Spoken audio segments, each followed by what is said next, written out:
হ্যাঁ, কিছু দরকারি কথা ছিল বলেই তোমাদের ডেকেছি। ভেবেছিলাম একাই সব সামলে নিতে পারবো, কিন্তু শেষমেশ কোনো বিপদ হয়েছে নাকি বাবা? অমিত, বাবাকে বলতে দে না। সব ব্যাপারে আগ বাড়িলে কথা বলাটা তোর একটা অভ্যাস হয়ে গেছে। হ্যাঁ বাবা, তুমি বলো। আমি ভাবছি এবারে এত বড় ব্যবসার দায়িত্ব তোমাদের মধ্যে কাউকে দেব। তোমরা বড় হয়েছ, উপযুক্ত হয়ে। আমি তোমার বড় ছেলে বাবা, ব্যবসা আমারই পাওয়া উচিত। এ কি কথা দাদা, আমরাও তো বাবার ছেলে নাকি? তুমি এত বড় ব্যবসা একা সামলাতে পারবে নাকি? তা না পারার কি আছে, বাবা তো আছেই। বাবাই আমাকে পরামর্শ দেবে, তাই না বাবা? না হে, তা হবে না। আমি তোমাদের কারো হাতে ব্যবসা তুলে দিয়ে ধর্মকর্মে মন দেব, তীর্থে তীর্থে ঘুরে বেড়াবো।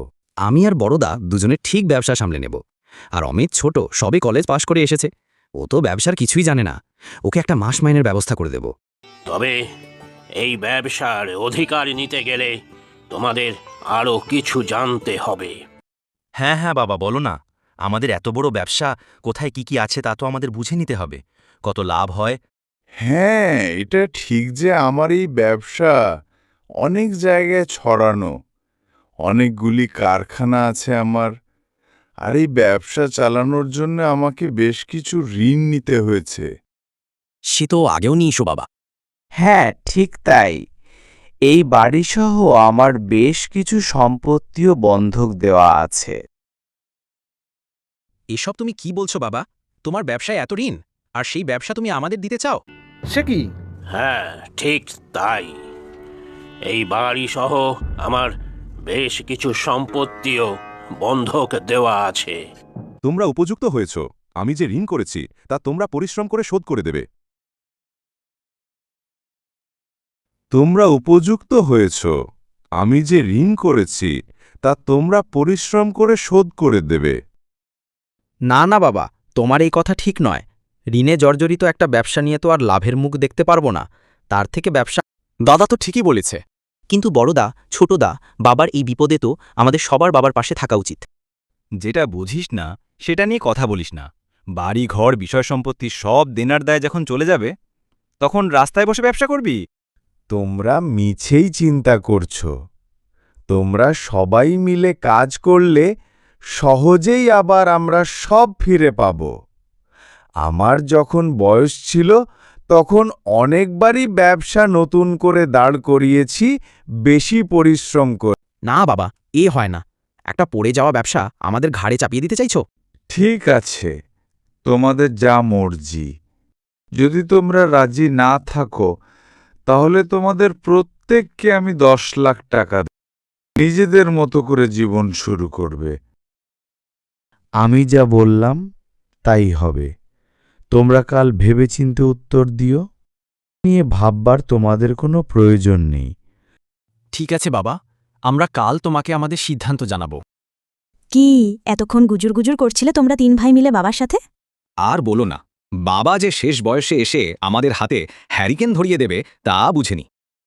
সম্পত্তি নেই মানে? এত বড় বাড়ি, এত সব ব্যবসা কোথায় গেল? সব উবে গেল নাকি? আরে দাঁড়াও, সব না জেনে এত চেঁচামেচি করো না। সম্পত্তি থাকলে তো দেবে। বাবা যে এ কি করলো কে জানি। ব্যবসায় প্রচুর লোকসান হয়েছে, তাই বাবা এখন গলা অবধি ধার দেনায় ডুবে আছে। এ কি বলছো? তা তুমি বুঝি বাবাকে টাকা দিয়ে সাহায্য করার কথা বলে এলে? খবরদার বলছি, একটা টাকাও কিন্তু আমি বার করতে দেব না। খেপেছ নাকি? বাবা ধার করেছে, বাবা বুঝবে। বাবা চাইছিল এই ব্যবসার দায়িত্বটা আমাদের 3 ভাইয়ের কারো ঘাড়ে চাপিয়ে হাত ধুয়ে ফেলার। সর্বনাশ! তারপর তোমরা কি বললে? বাবা চাইছিল যে ব্যবসার দায়িত্ব নেবে, সে সব ধার শোধ করবে, কিন্তু আমরা রাজি হইনি। তোমার বাবা কি বলল? বাবা বলল ব্যবসার দায়িত্ব না নিলে এই বাড়ি থেকে বেরিয়ে যেতে, কারণ বাড়িটা তো বিক্রি করে দিতে হবে। তোমার এ বাড়িতে কোনো অধিকার নেই নাকি? বেরিয়ে যেতে বললেই হলো। দেব না আমি বাড়ি বিক্রি করতে। এই বাড়িও তো বন্ধক দেওয়া। এমনিও কদিন পরে এই বাড়ি আর থাকবে না, তখন এমনিও পথে বসতে হবে। তাহলে কি হবে গো? তোমার বাবা এইভাবে আমাদের পথে বসালো? তবে বাবা আমাদের প্রত্যেককে 10 লাখ টাকা দেবে বলেছে। ব্যবসার দায়িত্ব না নিলে 10 লাখ টাকা নিয়ে এই বাড়ি ছেড়ে চলে যেতে হবে। তোমার বাকি 2 ভাই কি করবে? অশোকও মনে হয় ওই 10 লাখ টাকা নিয়েই কেটে পড়বে। ও তো আর বোকা নয় যে সারা জীবন পরের বোঝা মাথায় করে চলবে। তা ঠিক, তুমি কালই বাবাকে জানাও ওই 10 লাখ টাকাই তুমি নেবে, তারপর আমার বাবার বাড়ির কাছাকাছি চলে যাব। একটা না একটা ব্যবস্থা ঠিক হয়ে যাবে। তাই ভালো। তবে অমিতটা কি করবে কে জানে, ও আবার বাবা ভক্ত হনুমান। তুমি কারো ব্যাপারে নাক গলাতে যেও না, আমরা আমাদেরটা বুঝে নেব। কি রে, কি ঠিক করলি? বাবাজি এটা কি করে করলো জানি না। আমাদের প্রতি বাবার কি কোনো দায়িত্ব কর্তব্য নেই? আমাদের এইভাবে পথে বসাতে পারলো? কি বলবো বল, এত বড় ব্যবসা বাড়ি সব নাকি দিনার দায়ে ডুবে আছে। আমাদের কি কোনো ভবিষ্যৎ নেই যে সারা জীবন ধার শোধ করব? তাও ভালো, বাবা 10 লাখ করে দেবে বলেছে। আমি তো আমার এক বন্ধুর সাথে কথা বলে রেখেছি, ওর সাথেই ব্যবসা শুরু করব। আর আমি একা মানুষ, অসুবিধা হবে না। আমিও তাই করব। আমিও টাকা নিয়ে সোজা শ্বশুর বাড়ি নিজের মতো করে ব্যবসা শুরু করব। শ্বশুরমশাই তো শুনে খুব খুশি। অমিত কি করবে? বুদ্ধি থাকলে ওরও তাই করা উচিত যা আমরা করছি। সে ওর ব্যাপার ও বুঝবে। আমি কালই বাবাকে জানিয়ে দেব। আমিও তাই করব। তারপর বাবা তার ধার শোধ করুক সারা জীবন, আমাদের কোনো মাথা ব্যথা নেই। তাহলে এই তোমাদের শেষ সিদ্ধান্ত? হ্যাঁ বাবা, আমি 10 লাখ টাকা চাই। আমিও টাকা চাই বাবা, সারা জীবন ধার শোধ করা আমার পক্ষে সম্ভব না। আর অমিত, তোমারও টাকা চাই বুঝি? না বাবা, আমি তোমার ব্যবসাটা আবার পরিশ্রম করে দাঁড় করাতে চাই। সব ভেবে বলছো তো? ব্যবসার দায়িত্ব নিলে কিন্তু আমার সমস্ত ঋণের বোঝা তোমাকে নিতে হবে। সেটা কি পারবে তুমি? তুই কি পাগল হলি অমিত? তোর সারাটা জীবন পড়ে আছে, আর তুই একই সিদ্ধান্ত নিচ্ছিস? আমার জীবনদাতা অন্নদাতা যে, তাকে বিপদে ফেলে যাই কি করে বলো তো? আমি বাবার ব্যবসাতেই থাকতে চাই, বাবাকে আপ্রাণ চেষ্টা করে সাহায্য করতে চাই বিপদের দিনে। টাকা নিলে তুই তোর মতো করে জীবন তৈরি করে নিতে পারবি। কাল সকালে আমি তোমাদের দুজনকে তাহলে 10 লাখ টাকা চেক আর ব্যবসার কাগজপত্র অমিতের নামে করে দেব। ঠিক আছে, আমাদের কথা শুনলি না অমিত? পরে কিন্তু পস্তাবি। আজ থেকে এই ব্যবসা বাড়ি সব অমিতের। তোমাদের আর কোনো অধিকার এতে নেই। আমাদের চাইও না, সারা জীবন ধার দেনা শোধ করতে পারবো না। অমিত, এত বড় বোকামিটা যে কিভাবে করলি কে জানে। এই নাও তোমাদের দুজনের চেক। আমি কালই শহরে চলে যাব বাবা। আমিও শ্বশুরবাড়ি চলে যাচ্ছি, ওখানেই থাকব। ভালো, তোমরা দুজন সত্যিই বিবেচকের মতো কাজ করেছ। তবে আরও একটা কথা তোমাদের বলার বাকি। কি কথা বাবা?